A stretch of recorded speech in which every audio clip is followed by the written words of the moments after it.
ফাইনালের প্রথমার্ধে আর্জেন্টিনা একেবারে অসহায় আত্মসমর্পণ করেছে। আর্জেন্টিনা খারাপ খেললে মেসি ম্যাজিকের দরকার হয়, তবে প্রথমার্ধের প্রথম 15 মিনিটে মেসি বলই পাননি। একবার মাত্র বলে টাচ করতে পেরেছেন, সেটিও কিক অফের সময়।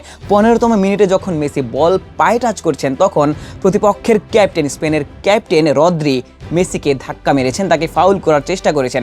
অর্থাৎ তারা জানেন মেসিকে আটকে রাখা গেলে এই ম্যাচটা স্পেন জিতে নিতে পারে। তবে আর্জেন্টিনার ম্যাচ জয়ের জন্য মেসি ম্যাজিক প্রয়োজন। সেই ম্যাজিকটা কখন আসবে? ম্যাচের 70-80 মিনিটের পরে আগের 3টা ম্যাচে দেখা গেছে মেসি ম্যাজিক, এবং সেখান থেকেই আর্জেন্টিনা ম্যাচে ফিরেছিল। তবে ফাইনালের প্রথমার্ধটা একেবারে স্পেনময়। তারা আর্জেন্টিনার গোলমুখে 3টে শট নিয়েছিল। একটি অন টার্গেট শট ছিল লামিন ইয়ামালের পা থেকে, তারা এগিয়ে যেতে পারতো যদি না এমিলিয়ানো মার্তিনেজ সেখানটাতে ঝাঁপিয়ে পড়তেন, কিংবা ওই ডিফেন্ডারের পায়ে লেগে বলটি প্রতিহত হতো। 3টি শট আর্জেন্টিনার গোল মুখে তারা আসলে নিয়েছে, এবং একটি শট অন টার্গেট ছিল, সেখান থেকে আর্জেন্টিনাকে বাঁচিয়ে দিয়েছেন ডিফেন্ডার কিংবা এমিলিয়ানো মার্তিনেজ।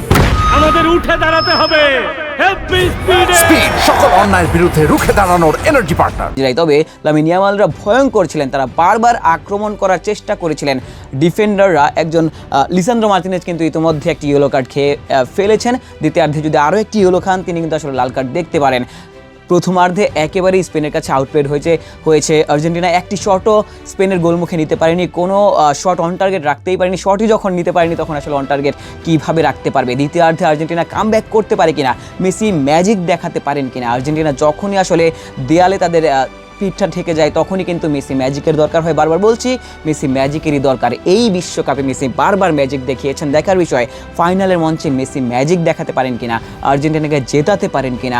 আর্জেন্টিনা এই ম্যাচে যদি জিততে চায়, নিশ্চিতভাবে এই মেসির পা থেকেই কোনো একটা আক্রমণ আসা অত্যন্ত বেশি জরুরি, কারণ আর্জেন্টিনা ওই অর্থে কোনো সঠিক আক্রমণই আসলে স্পেনের গোলমুখে সাজাতে পারছে না। যখনই মেসি বল পায়ে পাচ্ছেন, তখনই খানিকটা আশা যাচ্ছে।